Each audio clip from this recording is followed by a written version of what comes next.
నమస్కారం, HN9 TV news కి స్వాగతం. చిత్తూరు జిల్లా కుప్పంలో మాజీ ముఖ్యమంత్రి చంద్రబాబు నాయుడు పర్యటించారు. మూడవ రోజు ఆర్ఎన్బి అతిథి గృహం వద్ద ప్రజల నుండి వినతి పత్రాలను స్వీకరించారు.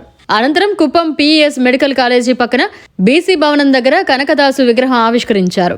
కురుబ కులస్తుల సభలో పాల్గొని ప్రసంగించారు. ఆర్టీసీ బస్టాండ్ కూడల్లో మాట్లాడుతూ రాబోయే ప్రభుత్వం మనదేనని, కుప్పాన్ని మోడర్న్ మున్సిపాలిటీగా తీర్చిదిద్దామని హామీ ఇచ్చారు. తదుపరి కుప్పం అన్నా క్యాంటీన్ సందర్శించి పేదలకు అన్నదానం చేశారు. కుప్పం కొత్తపేటలో ఉన్న పెద్దపల్లి గంగమ్మ ఆలయాన్ని సందర్శించి అమ్మవారిని దర్శించుకున్నారు.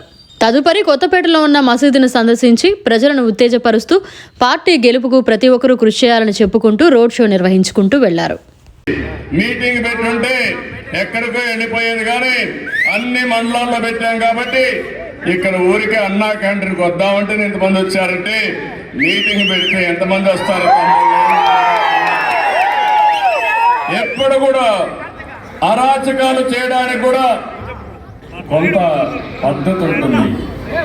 ఆ పద్ధతి తప్పారు. ఈ రాష్ట్రాన్ని భ్రష్టు పట్టించారు, బ్రాండ్ దెబ్బతీశారు. ఇలాంటి వ్యక్తులు రాజకీయాలకు ఉండవలసిన అర్హత ఉండే వ్యక్తి కాదు. దౌర్భాగ్యం. నేను పెద్ద పెద్ద వాళ్ళతో పోరాడాను. ఎలాంటి వాళ్ళు? ఇందిరాగాంధీతో, రాజీవ్ గాంధీతో, విజయభాస్కర్ రెడ్డితో, చెన్నారెడ్డితో పోరాడితే, రాజశేఖర రెడ్డితో పోరాడితే, కడాన పనికి మారిన సైకోతో కూడా పోరాడాలి చేస్తాను. బాధ. అయితే మనందరం ఒకే ఒక విషయం కుప్పంలో ఆలోచించుకోవాలి. కుప్పం నియోజకవర్గం ఒక ఆదర్శ నియోజకవర్గంగా తయారు చేసే బాధ్యత నాది.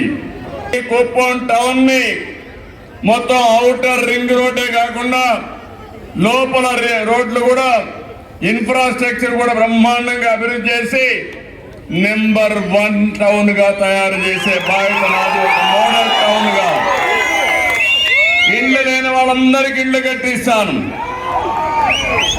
అన్ని ప్రాంతాల్లో ఏవైతే మురుక్కాలు ఉన్నాయో డ్రైనేజ్ వ్యవస్థ పూర్తి చేస్తాం, మంచినీళ్ళు ఇస్తాం. అది కాకుండా ఒక ఎకనామిక్ యాక్టివిటీకి ఒక హబ్గా తయారు చేసే బాధ్యత, కుప్పాన్ని తయారు చేసే బాధ్యత నాదని చెప్పి మీ అందరికీ తెలియజేస్తున్నా. అందుకని నేను ఒక ప్రణాళిక తయారు చేస్తున్నా. ఇంకా ఏ విధంగా కాలేజీలు రావాలి, ఒక ఎడ్యుకేషన్ హబ్గా కుప్పాన్ని ఎటు తయారు చేయాలి, మన నియోజకవర్గంలోనే కాకుండా బయట వాళ్ళు కూడా చదువు కోసం ఈ కుప్పానికి వచ్చే పరిస్థితి తీసుకొస్తాను. ఇదే కాదు, ఒక హార్టికల్చర్ హబ్గా కుప్పాన్ని తయారు చేస్తాం. కొంతమంది మంత్రులు ఉన్నారు, ఇక్కడ వస్తూ ఉంటారు. ఇక్కడికి మన మీద ప్రేమ కాదు, కుప్పానికి వచ్చేది కప్పం కట్టించుకోవడానికి వస్తున్నారు, లెక్కల కోసం వస్తున్నారు, చిల్లర కోసం. పని నేను చేస్తా, నా నిజాయితీ నిరూపించుకుంటా. అందరినీ నీళ్లు తేవడమే కాదు, మన బస్సులుంటే డొక్కు బస్సులు మనకిచ్చి మన బస్సులు పొంగులూరుకి వెళ్ళిపోయినాయి. అంటే మనం చేతగానులు అనుకుంటున్నారు. నేను కూడా ఇదే మారిగా అనుకోవాలంటే పొంగునూరులో ఒక బస్సు ఉండేదా? బుద్ధి లేని వ్యక్తులు ఆలోచించుకోవాలి.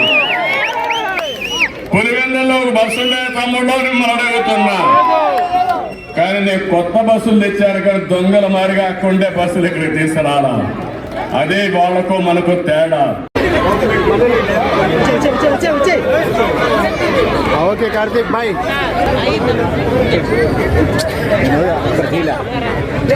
కెమెరా కింద పెట్టుకుంటే అక్కడ తీలా మా వన్